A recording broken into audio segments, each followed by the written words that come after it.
Hey everybody, this is Dan. Welcome to this week's KFIR Middle East Update. It's the week of August 10th.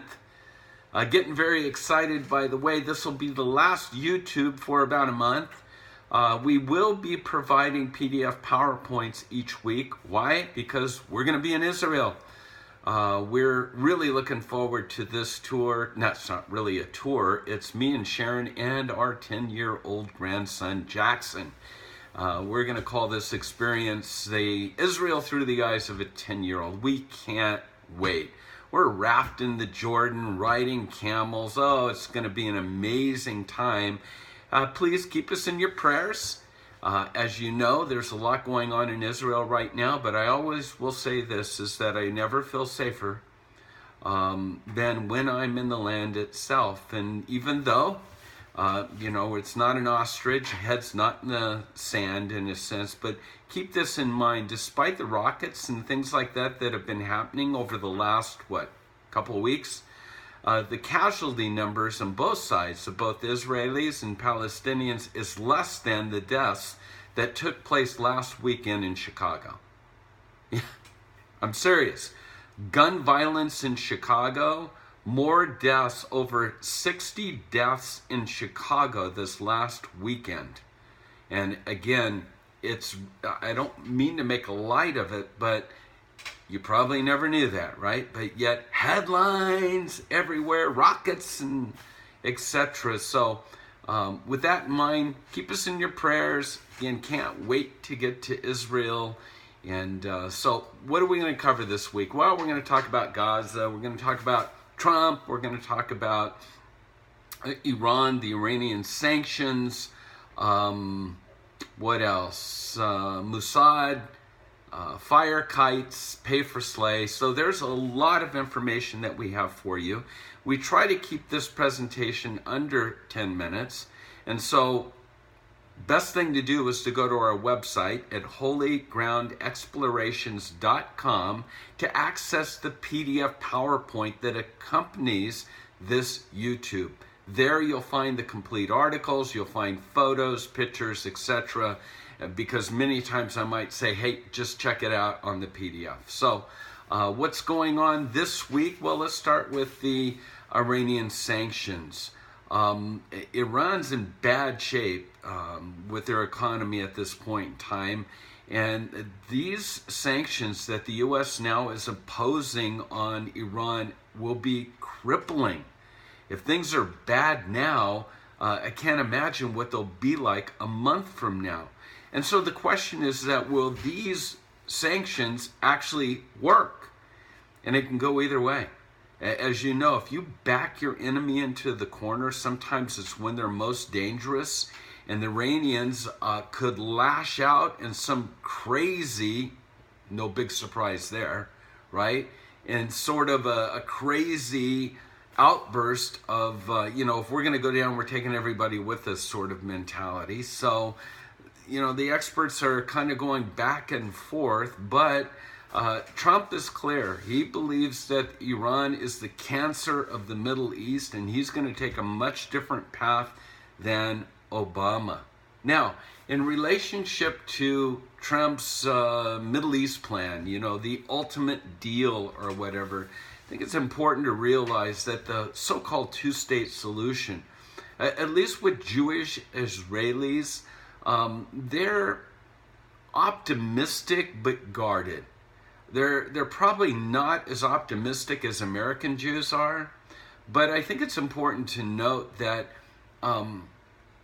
Arab Israelis, they are so far less than optimistic. Their pessimism continues to grow. And we might take a look at that because the Arabs probably know better the true nature and what to expect of their rulers, no matter how, quote, good the deal might be. It ain't gonna happen. Well, let's move on. So what's going on? What has caused all of this mess in the Gaza once again? Last week, there were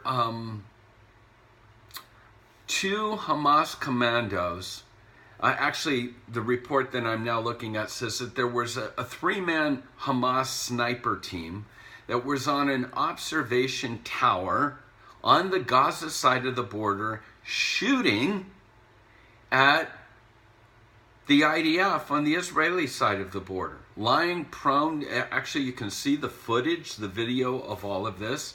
And so in retaliation to being shot at, the video shows a tank firing a shell, flying towards the observation post, striking the top of it, and a massive explosion. Okay? Because of this, and this was all happening at the so-called, the Egyptians are brokering some sort of ceasefire. And so to save face, Hamas once again now has launched over 200 rockets in the last few days into southern Israel. I might add at this point in time, I think it's important that we realize how biased, I know we hear fake news and all that, but biased headlines are dangerous. And part of the reason they're so dangerous is because many people only look at headlines. They don't take the time to actually read an article. They just sort of scan or skim the headlines. And if you read the headlines that says, Israeli airstrike on a home in Gaza kills a pregnant Palestinian woman and her 2-year-old child on Sunday. Wow! I mean, you hear that, and you're sitting there thinking, those Israelis. What you don't realize is that over 200 rockets have been launched, that over the past 2 nights, the red alert signals in Israel are continuously going off. People are sleeping in bomb shelters. Rockets, the Iron Dome is taking out rockets, but 200 rockets have been shot from Gaza into Israel, and Israel's now targeting different Hamas sites or whatever. And so again, how misleading are those headlines? So we have what's going on, and as I mentioned before, take a look at the PDF in relationship to what I simply called Gaza deja vu. Okay, Trump and Iran. I think I'll read this. U.S. President Donald Trump warned that any country doing business with Iran will not trade with the U.S. Let that sink in. As the first set of U.S. sanctions against Iran that has been eased under the landmark nuclear accord went back into effect. Trump's words, quote, "I'm asking for world peace, nothing else." The stiff economic sanctions will be ratcheted up. It will create enormous pressure on Iran. And the question is that will this be successful or not? Only time will tell. And as I've already alluded to, there's an article here that follows about sanctions, about the possibility of what? Backlash, when your enemy's back to the wall. So you can take a look at that. The Mossad. I happen to be wearing my Mossad t-shirt that says Mossad, it's never an accident. A Syrian scientist was killed in a mysterious blast. This is a inventor of chemical war weaponry or whatever. And so, again, a suspected bomb was attached to the car.